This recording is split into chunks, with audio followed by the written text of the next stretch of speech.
La victoria en las guerras de infantería depende del armamento de alta tecnología y del metal pesado.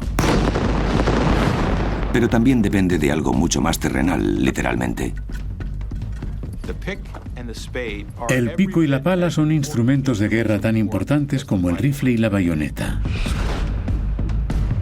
Desde los albores de la guerra, la ingeniería militar ha intentado ayudar a los comandantes que lo necesiten. Resuelve problemas mediante el ingenio, la inteligencia y la innovación. Desde un castillo medieval hasta una simple trinchera, o desde una rampa en el muro de una fortaleza hasta túneles bajo las líneas enemigas, la ingeniería militar ha proporcionado a los generales los ingredientes para controlar y dirigir los combates. Control y mando.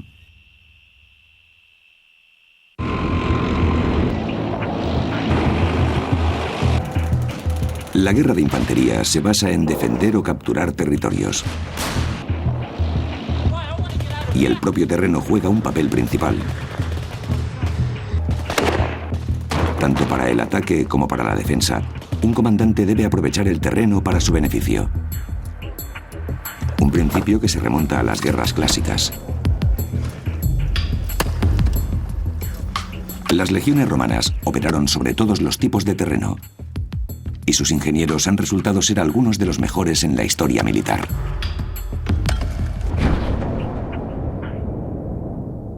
Año 122 a.C. Actual frontera entre Inglaterra y Escocia. El emperador de Roma, Adriano, construye un muro para defender la frontera norte de su imperio. Es una construcción con el sello de la ingeniería romana. Aprovecha los afloramientos rocosos naturales del terreno. Tiene una longitud de 118 kilómetros y está reforzado con fortificaciones. Se trata de un proyecto de construcción gigantesco, pero Adriano tiene unos objetivos militares muy claros. Si tienes una frontera muy extensa y no cuentas con un número de efectivos suficiente, entonces construyes una muralla que mantenga alejado al enemigo y se pueda controlar con un coste mucho más bajo.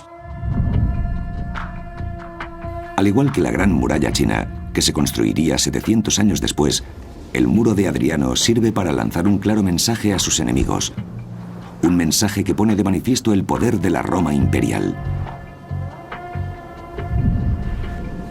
Pero la ingeniería militar tiene tanto que ver con estrategias ofensivas como con murallas defensivas.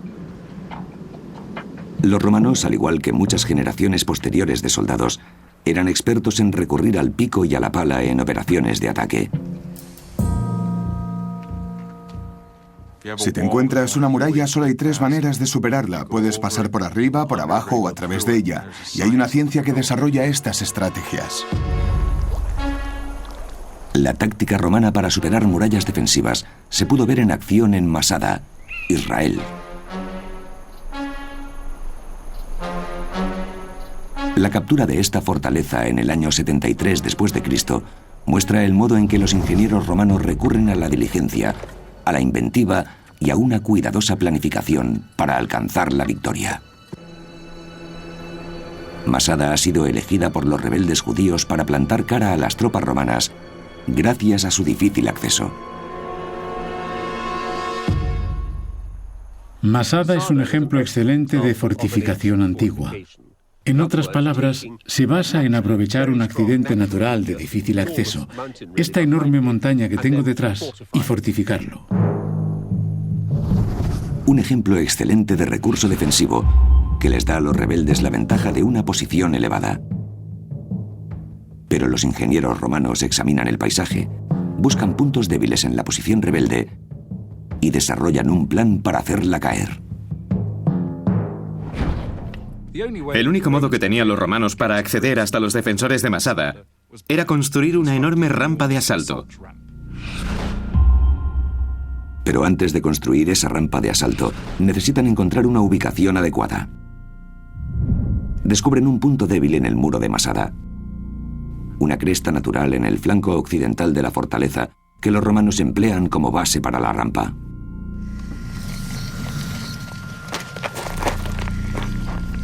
Pero a pesar de ello, aún tienen que construir una rampa de más de 200 metros de longitud.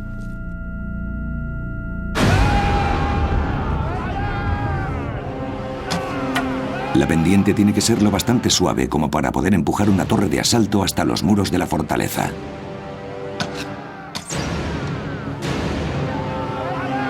Una vez en lo alto, un poderoso ariete contenido en el interior de la torre hace trizas los muros.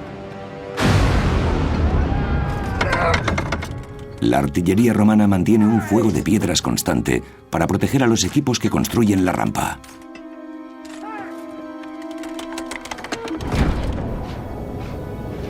Pero el mayor problema radica en construir una rampa con la suficiente estabilidad como para soportar una torre de asalto. Hoy día aún se pueden encontrar pruebas físicas de cómo los romanos consiguieron esto. Estos trozos de madera llevan aquí casi 2000 años. Los colocaron los legionarios romanos cuando construyeron esta enorme rampa que tenemos detrás. Pensamos que eran una especie de apuntalamientos como los que usamos hoy día para mantener unido el cemento. Estos puntales se disponían de manera horizontal para mantener la rampa como una construcción compacta. Sin embargo, es difícil determinar cómo se hizo exactamente. Es posible que construyeran terrazas en los laterales de la cresta natural. Con estos cimientos preparados, se pueden colocar cajas prefabricadas de madera rellenas de tierra y sostenidas por vigas de madera reforzada.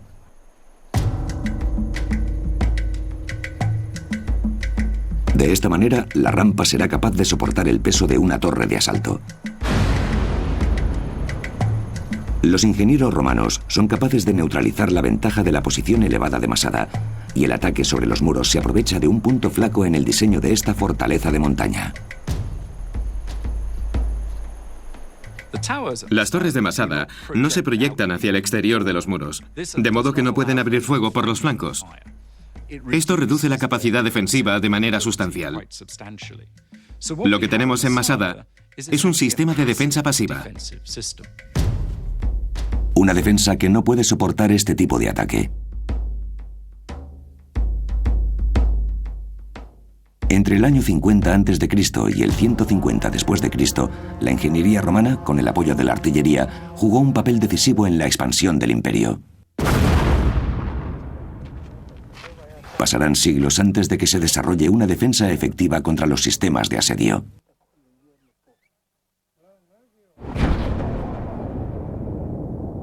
Medio Oriente, año 1188.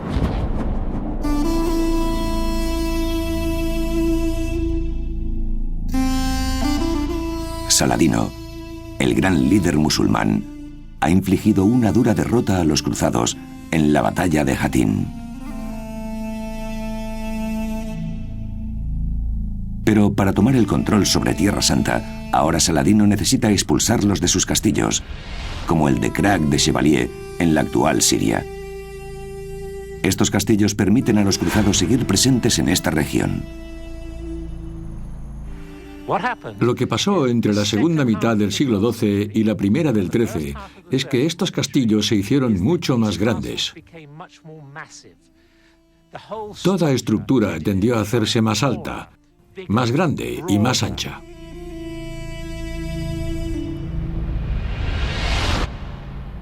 Cada recoveco de Krak tiene un propósito específico, basado en un concepto conocido como defensa en profundidad.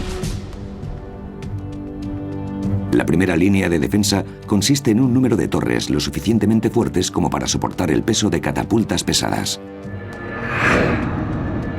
Esta nueva clase de artillería defensiva puede disparar sobre fuerzas de ataque desde más de 350 metros de distancia. Y lo que es más, estas torres se proyectan hacia el exterior, lo que permite abrir fuego tanto por el frente como por los flancos. Los constructores del castillo deben crear más de un solo método defensivo. Aquí, uno de ellos son los muros concéntricos. Los muros concéntricos de un castillo proporcionan una defensa tanto exterior como interior. De hecho, esta puede llegar a ser exterior, media e interior. Este sistema se puede llevar muy lejos, proporciona una defensa en profundidad. La defensa en profundidad también dependía de la defensa en altura. Un rasgo básico del diseño concéntrico es que las fortificaciones y los muros interiores deben ser más altos que los exteriores. Así, si el enemigo consigue tomar el muro exterior, no podrá utilizarlo para defenderse a sí mismo, porque los arqueros y los defensores del muro interior estarán en una posición más elevada. Pero si ocurre lo peor y se abre una brecha en la entrada, este tipo de castillo cuenta con líneas de defensa alternativas. En Krak, el pasadizo que lleva al interior del castillo está diseñado para que tenga un cierto número de tramos infranqueables. Con la ayuda de una pistola de pintura, David Nicol nos lo va a demostrar. El hombre del casco representa a un soldado que ha conseguido entrar en el castillo. Él será el objetivo de Nicol. Mientras avanza por el pasadizo, el intruso quedará expuesto a los ataques lanzados desde unas aberturas llamadas bueras. Está justo encima del pasadizo de entrada principal que discurre bajo nuestros pies desde la puerta principal hasta el interior del castillo. Bien.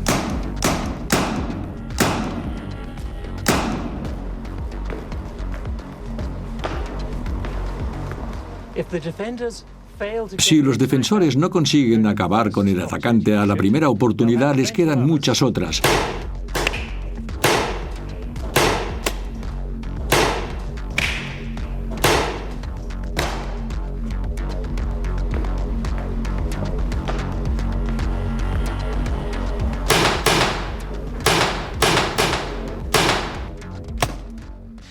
Y si aún no los he detenido, me queda una última opción.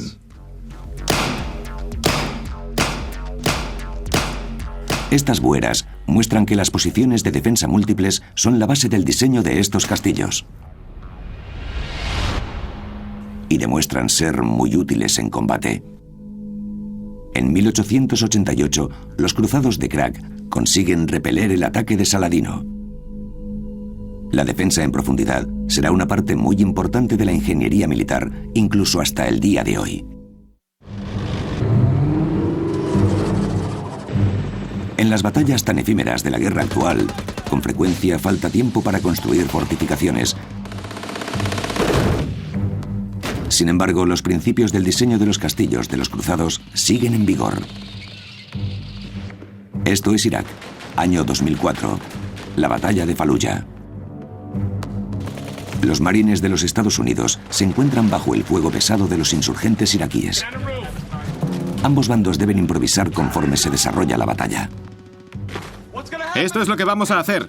Los M16 y los 240 vamos a aparecer de pronto. Y vamos a tener 5 segundos de supresión. En posición. ¡Listos! ¡Adelante!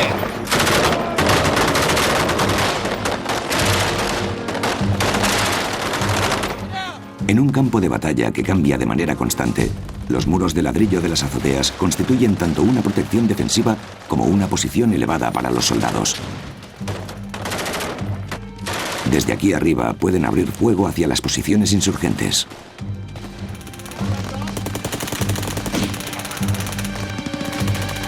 Pero los edificios de Faluya proporcionan ventajas a ambos bandos. Cada calle es como una fortaleza dominada por pequeños castillos de escombros o de lo que sea, y desde el punto de vista del control y del mando, esto hace que sean operaciones muy complejas. El mando y el control son esenciales para ganar una batalla. Y el curso de la historia militar ha demostrado que estos se ven afectados por muchos factores. El terreno es uno de ellos. El impacto del armamento de vanguardia es otro. En el siglo XIV, la llegada de la artillería de pólvora transformó el modo en el que se luchaban las batallas.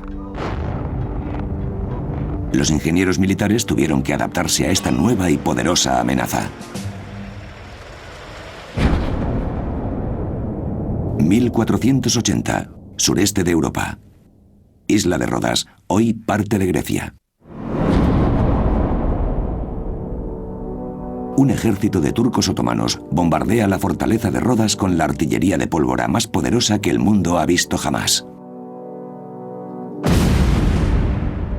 Las murallas medievales no están preparadas para soportar este tipo de ataque. una pequeña fuerza de caballeros hospitalarios cristianos consigue repeler el ataque de los musulmanes.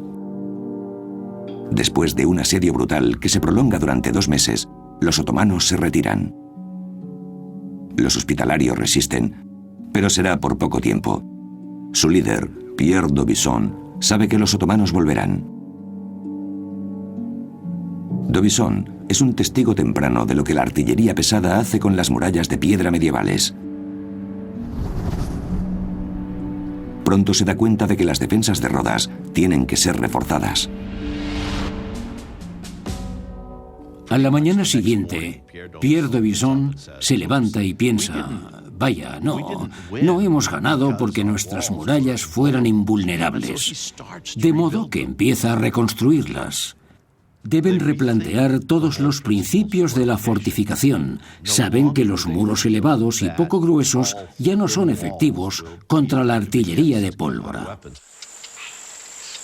El grosor de los muros aumenta desde los 2,5 metros hasta los 8. Aparece una nueva construcción defensiva llamada bastión. Se trata de una fortificación enorme que se proyecta hacia el exterior del muro principal, lo que permite abrir un mayor número de líneas de fuego contra los atacantes.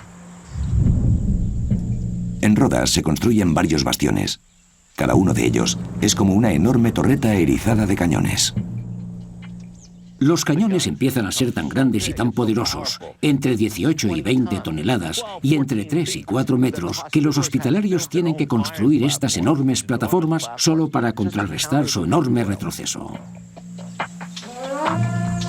Estas plataformas de disparo son solo un ejemplo de cómo planean repeler el próximo ataque otomano. Caminar por las murallas de Rodas es una sensación muy extraña, porque no hay ningún rasgo que sea igual a otro. Es como si hubieran probado con todo lo que se les ocurriera que pudiera proteger la ciudad de los cañones otomanos. Y este muro independiente, denominado antemural, es uno de los muchos que creó d'Aubusson para ampliar el foso y crear barreras defensivas adicionales. En lugar de cavar un foso de 50 metros, lo que hace es poner este antemural en el medio. Así los atacantes tienen que descender por un lado del foso, tomar el antemural y bajar al otro lado del foso para poder atacar la muralla principal. En junio de 1542 vuelven los otomanos.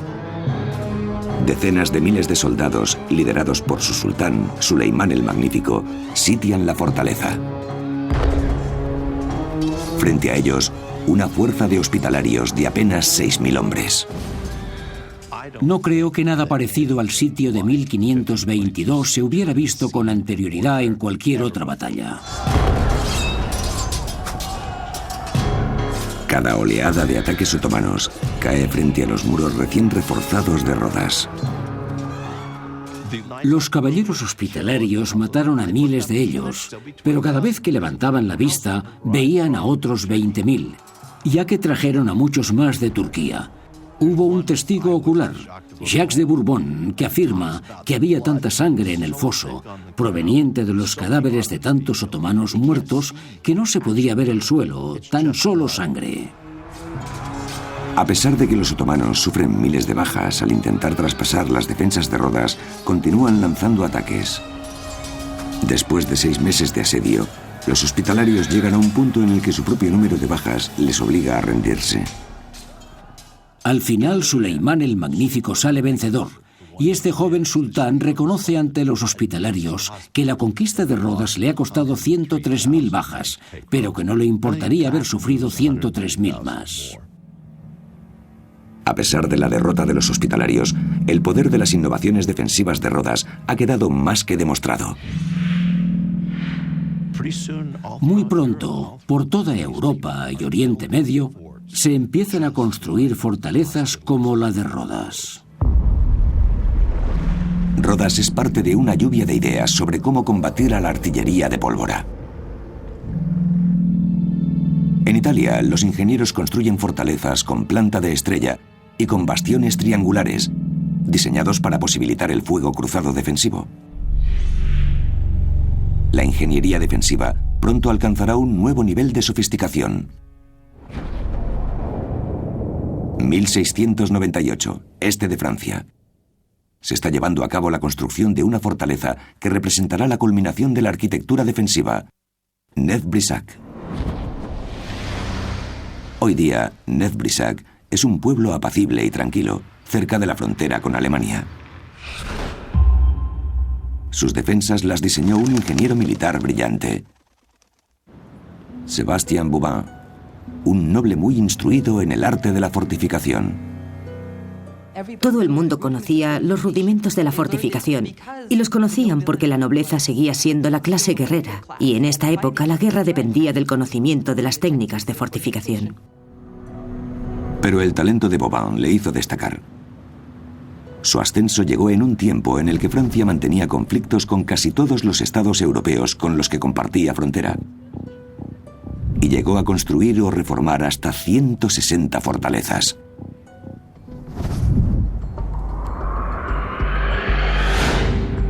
La piedra angular de su ingeniería defensiva es el diseño de fortaleza en estrella italiano.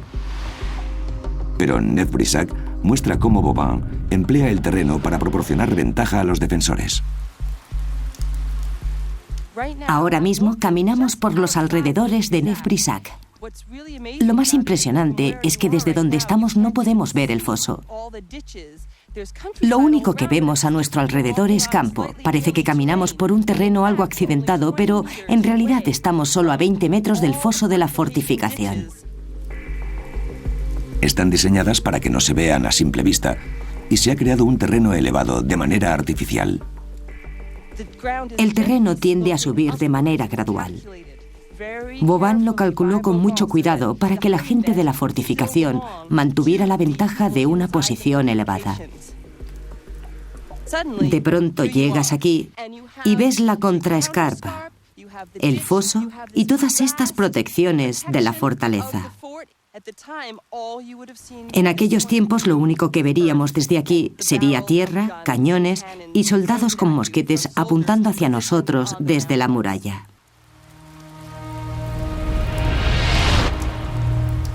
Antes de alcanzar los muros de la fortaleza, los atacantes tienen que atravesar primero estos antemurales.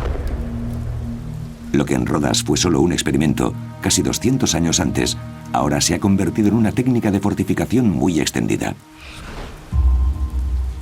Los cañones de los bastiones defienden el terreno que hay frente al muro principal. Esto supone que un bastión pueda defender a otro. Pueden abrir fuego cruzado de modo que no haya manera de refugiarse a lo largo de todo el muro.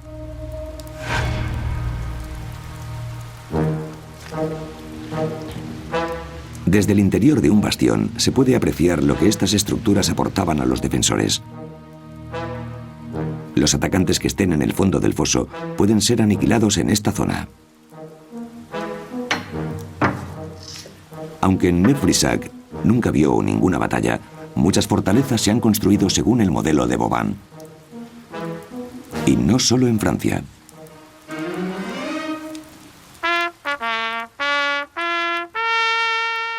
Fort McHenry, en la bocana del puerto de Baltimore. En 1814, este acuartelamiento estadounidense soporta con éxito un feroz bombardeo naval británico, lo que servirá de inspiración para el poema The Star Spangled Banner. Fort McHenry le debe mucho al estilo de Bouvin y a la influencia francesa. De hecho, Fort McHenry fue diseñado por 3 ingenieros militares franceses. McHenry, al igual que Neuf-Brissac, tiene planta de estrella con un bastión en cada punta, muros reforzados a nivel del suelo y antemurales. Durante el bombardeo británico, se dispararon más de 1.800 proyectiles pesados de 30 milímetros y 90 kilos hacia Fort McHenry. Así que no es difícil imaginarse todos esos proyectiles cayendo y explotando sobre el fuerte. Sin embargo, estos muros tan gruesos y pesados fueron capaces de proteger a las tropas. A pesar de la ferocidad del bombardeo, el acuartelamiento resiste y consigue repeler el ataque de los navíos británicos. La heroica defensa de McHenry le debe mucho a Vauban. En los siglos venideros, la ingeniería militar seguirá evolucionando para adaptarse a las nuevas tecnologías de artillería de largo alcance. Julio de 1864. Guerra Civil estadounidense.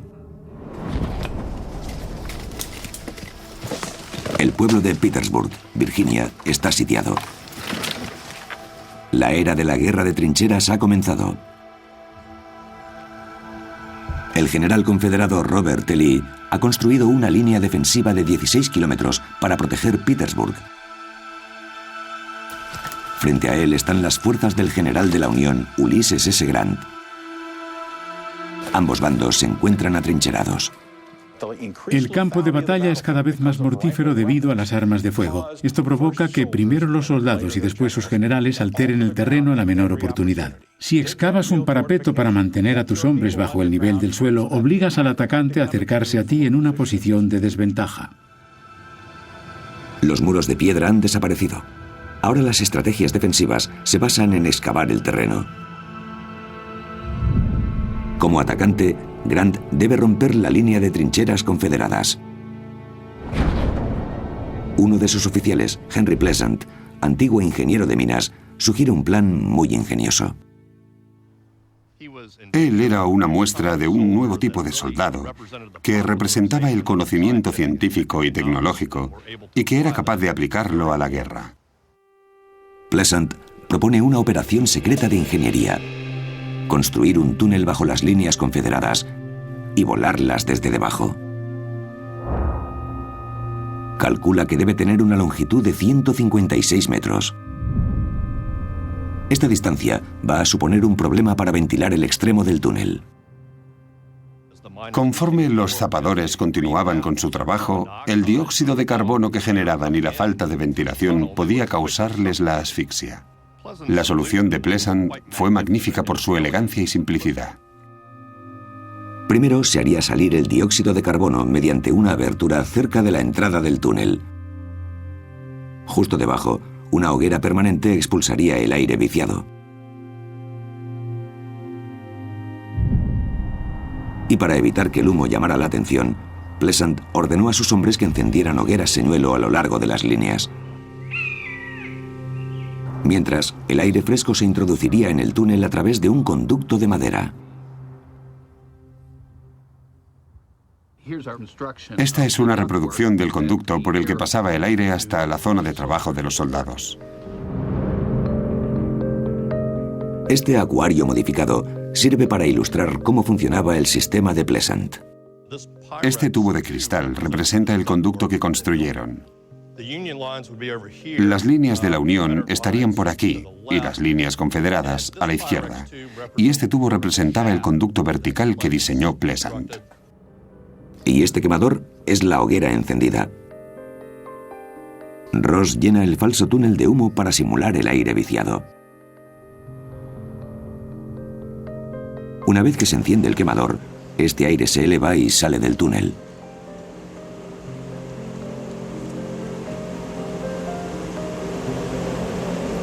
El movimiento de estos flecos indica que está entrando aire fresco, lo que mantiene a los soldados de la Unión con vida. Después de 34 días de trabajo subterráneo, el túnel queda terminado. Las tropas de la Unión se organizan mientras se llevan a cabo los preparativos finales en la boca del túnel.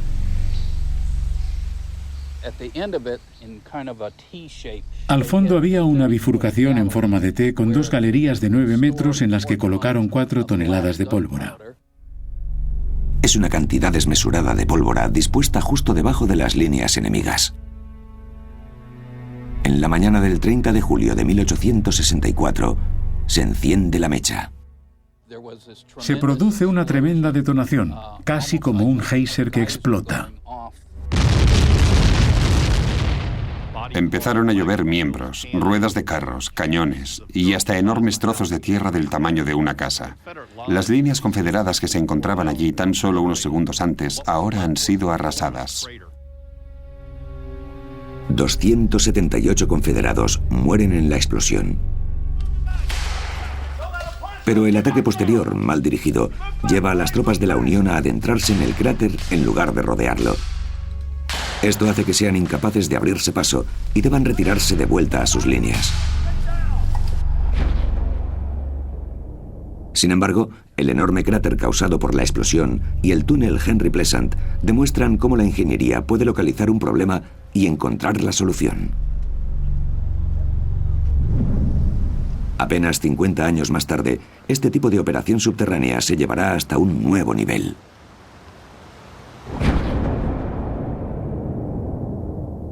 Primavera de 1915, Primera Guerra Mundial, campo de batalla de Verdún, Francia. Los ejércitos francés y alemán están inmersos en una cruenta batalla. Ambos bandos excavan túneles bajo la colina de Vaugois, estratégicamente muy importante. Simon Pepper, historiador de arquitectura militar, ha venido a investigar. Esta es la entrada de uno de los túneles del lado francés. Bajo tierra aún quedan restos de los raíles por los cuales se transportaba la tierra que se extraía. Bajo la colina de Vaugois hay un complejo entramado de túneles, cada uno de ellos pensado para interceptar a otro túnel enemigo y poder destruirlo o matar a los trabajadores. Este mapa muestra la red de túneles franceses en el lado sur de la colina, los alemanes en el norte y el pueblo de Vaugois en el medio. En total, se excavan más de 17 kilómetros de túneles. En el lado francés, los soldados salen del túnel al final del turno de día, pero para los alemanes no hay respiro. Los hombres vivían en los túneles durante semanas. Se alojaban en pequeñas cámaras excavadas junto a las galerías principales. Por todas partes se encuentran signos de la presencia alemana. Aquí, tallada en el muro, encontramos una cruz de hierro. Toda guerra es terrible, pero la guerra subterránea de túneles y contratúneles debe de estar entre las más terribles del imaginario popular. Había que trabajar a oscuras la mayor parte del tiempo, con olor nauseabundo y rodeado de agua, y había que hacerlo en silencio para no ser detectado por el enemigo, y siempre con el riesgo de quedar sepultado o de que el túnel fuera invadido por soldados armados con cuchillos y garrotes y enfrentarte a ellos en la oscuridad. Esta guerra subterránea se vuelve aún más mortífera con la llegada de una nueva arma. La gran diferencia es que en la Primera Guerra Mundial ya existen los explosivos de alta potencia. Los primeros explosivos de alta potencia tienen hasta 10 veces más poder que la pólvora. En Vaugois se registran más de 500 explosiones subterráneas. La cima de la colina se vuela literalmente en pedazos. Los franceses finalmente se hacen con la victoria, pero todo lo que queda del pueblo son unos pocos montones de ladrillos. Pero en la Primera Guerra Mundial, la ingeniería defensiva modifica el campo de batalla tanto bajo tierra como en el exterior. Las trincheras que dominan el frente occidental se topan con una nueva barrera muy efectiva: el alambre de espino. Esta invención agrícola de finales del siglo XIX pronto demuestra tener mucho potencial bélico. Les proporciona a los defensores la ventaja de dificultar el avance del enemigo y acorralarlo y convertirlo en blanco fácil. Y como se trata de un espacio vacío, es muy difícil de destruir. Si te metes en un alambre de espino no hay manera de atravesarlo, pero tampoco puedes volver atrás, y mientras eres el blanco de las ametralladoras enemigas que te pueden matar en cualquier momento. En la batalla del Somme, En 1915, la artillería británica intenta abrir varios pasos entre el alambre de espino alemán antes del ataque de la infantería. Para ello emplean munición de metralla que explota en el aire, pero resulta ser más difícil de lo previsto. Esto es un proyectil con metralla similar a los que se dispararon para intentar destruir los alambres de espino. Las bolas de acero son lanzadas por una carga de explosivo plástico que se activa cuando el proyectil detona en el aire. Si alguien tuviera el suficiente valor como para tumbarse ahí, es evidente que moriría en el acto. Pero nosotros no somos alambres de espino y la mecánica es un poco diferente.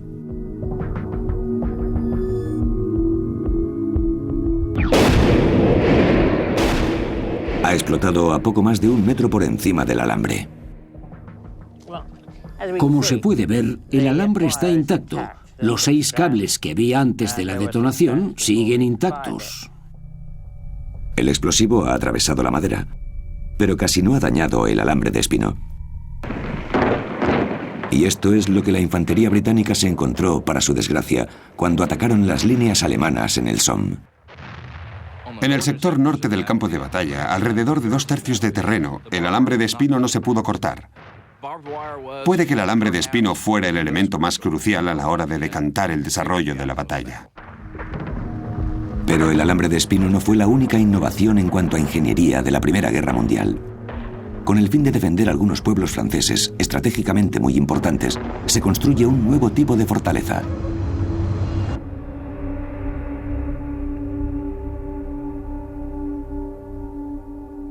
Fort Douaumont ayudó a defender el pueblo de Verdún, un punto vital para el ejército francés, ya que constituía un paso clave sobre el río Mosa.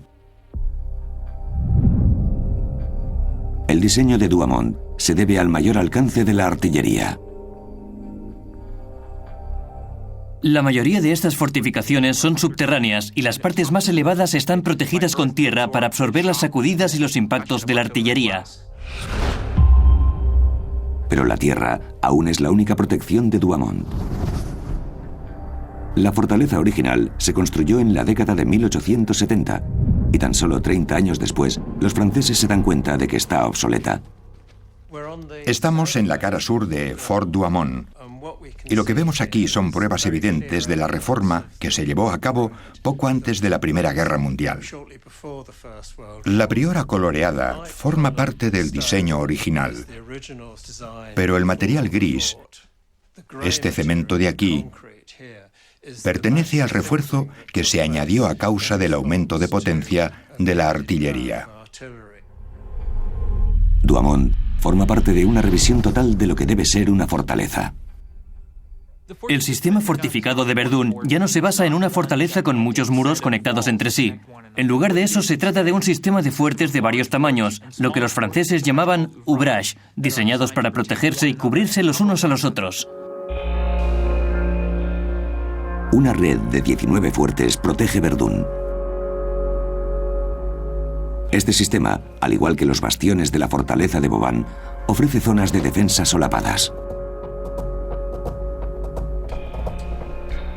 Cada fuerte puede neutralizar un ataque usando la artillería para crear una barrera de fuego defensivo. Este cañón de aquí, de 150 milímetros, era capaz de disparar a varios kilómetros y podía defender a los fuertes adyacentes, barriendo el terreno que había frente a ellos y a veces incluso sobre ellos. Y Douaumont, a su vez, está respaldado por fuertes a ambos lados. El hecho de perder un fuerte no tenía por qué implicar la caída de todo el sistema. Aún se podía luchar desde los demás. Al igual que los muros concéntricos de los castillos de las cruzadas, la defensa en profundidad vuelve a ponerse en práctica. Pero ahora adaptada a la era de la guerra moderna. El sistema de fortalezas de Verdún se pone a prueba muy pronto en una batalla trascendental.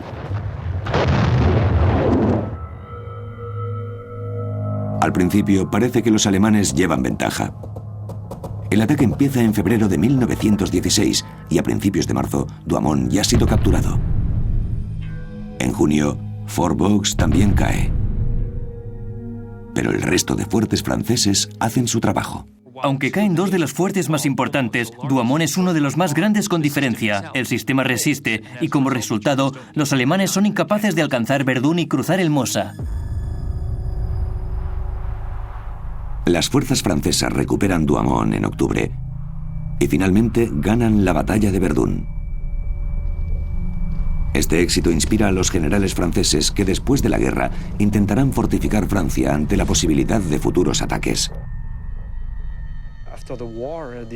Después de la guerra, la idea fue extender estas fortificaciones a lo largo de toda la frontera para defender al país de este nuevo tipo de ataque. Los líderes franceses se dan cuenta de que la baja tasa de natalidad del país supondría una gran desventaja en caso de que los alemanes volvieran a atacar. Los franceses en 1930 tienen un problema de efectivos. No pueden competir con los alemanes en cuanto a población en edad de ser llamada a filas.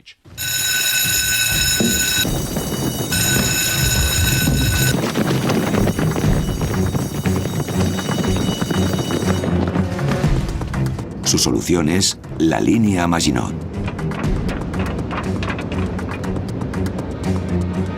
La línea Maginot de Francia entra en acción.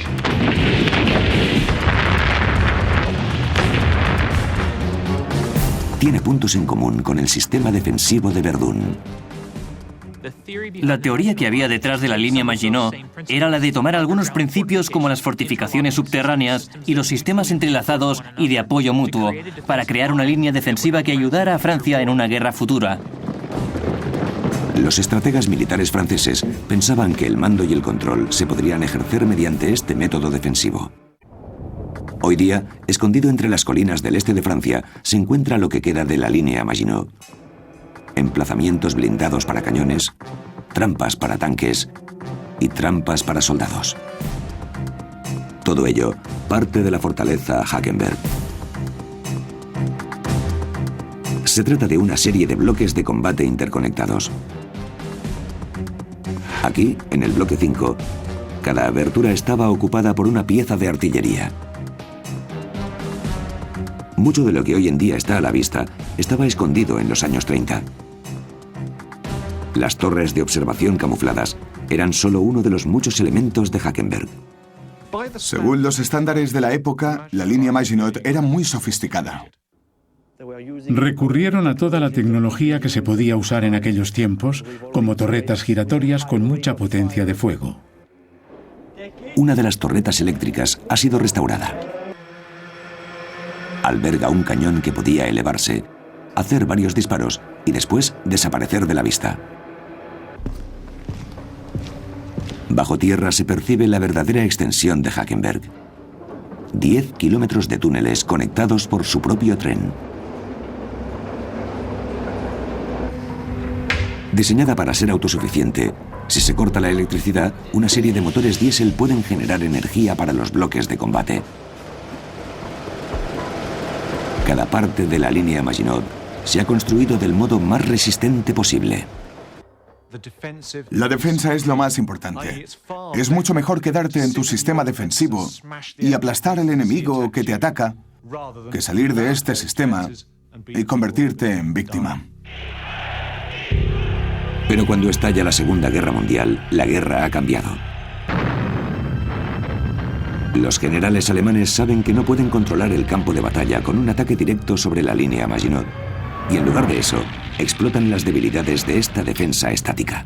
No es de extrañar el hecho de que cuando atacan a Francia en 1940, no lo hacen por el noroeste, que estaba muy bien defendido, sino por Bélgica, cuyas defensas eran mucho más débiles. La línea Maginot cumplió su cometido. Los alemanes no la atacaron en 1940. La rodearon porque respetaban el poder de la línea Maginot. La velocidad y la movilidad son la clave de su éxito, lo que hace que la línea Maginot quede obsoleta. La Blitzkrieg, rápidos ataques armados combinados con el poder destructivo de los nuevos aviones de combate, es lo que permite a los alemanes avanzar a través de Bélgica, poniendo en peligro el sector más vulnerable de la frontera francesa. A pesar de esta experiencia, los alemanes también serán víctimas de las limitaciones de la defensa estática con su muro atlántico. una serie de enormes defensas de cemento que construyen en la costa occidental de Europa. Sin embargo, en el día D de 1944, los aliados las superan.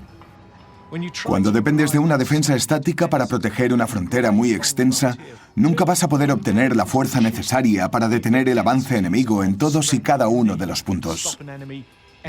El enemigo siempre tiene la iniciativa y es el que decide dónde atacar, de qué manera y con qué propósito.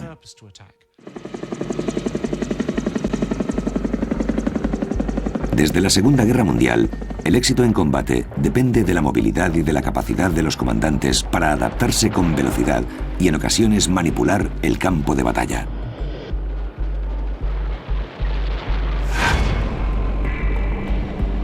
Así, en los conflictos globales del siglo XXI, la habilidad de los ingenieros militares es más importante que nunca.